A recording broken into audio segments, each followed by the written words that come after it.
Hallelujah! সবাইকে জয় যিশু। ঈশ্বরের গৌরব হোক। আমি যেমন রোজ যেমন আশীর্বাদের বাক্যতে আসছি, আশীর্বাদের প্রার্থনাতে আসছি। আজকের প্রভু সুযোগ করে দেন। প্রভুকে অসংখ্য ধন্যবাদ করি।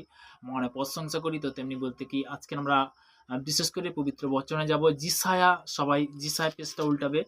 যিশায়া তার ৬৫ অধ্যায় তার ২৪ পদ। প্রভুর বাক্য কি বলছে? আমরা অনেক সময় বলতে কি প্রভুর কাছে চাওয়াতে অনেক সময় যেকোনো জিনিস হয়তো লেটে আসে। কিন্তু পিতার বাক্য কি বলছে শোনো।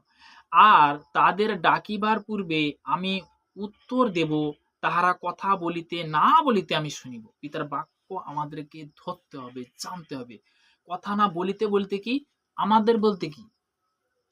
সৃষ্টিকর্তা বাবা। তো তিনি জানেন যে আমার সন্তানের কি প্রয়োজন। জানে না জানেনি? পিতার বাক্য বলছে, যাচ্ছা করো দেওয়া যাবে, অনশন করে পাবে। এদের আঘাত করো তোমার জন্য খুলেতে যাইবে।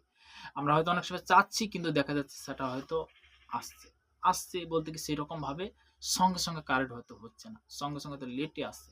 আর যেকোনো জিনিস যদি প্রভুতে তুমি ধীরেজ থাকো, প্রভুতে তুমি যদি বিশ্বাসের সাথে জুড়ে থাকো, অবশ্যই সময় মতো তোমাকে প্রতিফল দেবে।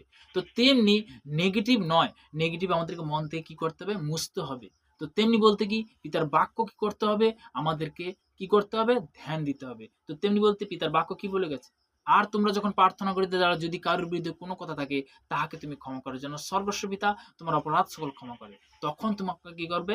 ক্ষমা করবে। তুমি যদি তার আজ্ঞা পালন করো। তো তেমনি বলতে কি মৎস্য ব্যক্তি অনেক সন্তান, তাদের মধ্যে আজও পর্যন্ত রাগ, হিংসা, ক্রোধ, এই যে জিনিস, সেই স্বভাব কি করতে হবে? ক্যানসেল করতে হবে। সেই স্বভাব কি করতে হবে? ক্যানসেল করতে হবে। পিতার বাক্য কি বলছে?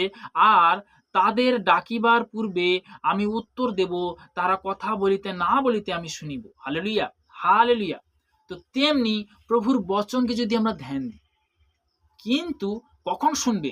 যখন বলতে কি সে আজ্ঞা অনুসারে তুমি যখন চলবে, তখন কিন্তু শুনবে।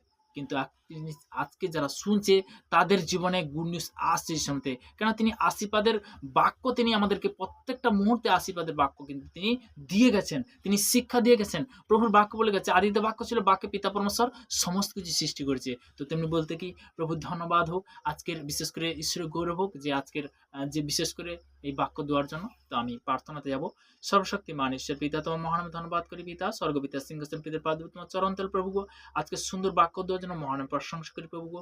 তোমার মহান আমি ধন্যবাদ করি প্রভু গো। কেন তুমি ধন্যবাদ পাওয়ার যোগ্য প্রভু গো। আমরা পাপী প্রভু গো। তোমার কাছে নম্রতা সহিত, দৃঢ়তা সহিত পেতে গো। তোমার কাছে বিনতি শিখে প্রার্থনা রাখছি প্রভু গো। প্রভু গো সর্বদাই প্রভু গো, তুমি এই প্রার্থনা সেই মহান যীশু খ্রিস্টের নাম থেকে চাই। Amen, amen.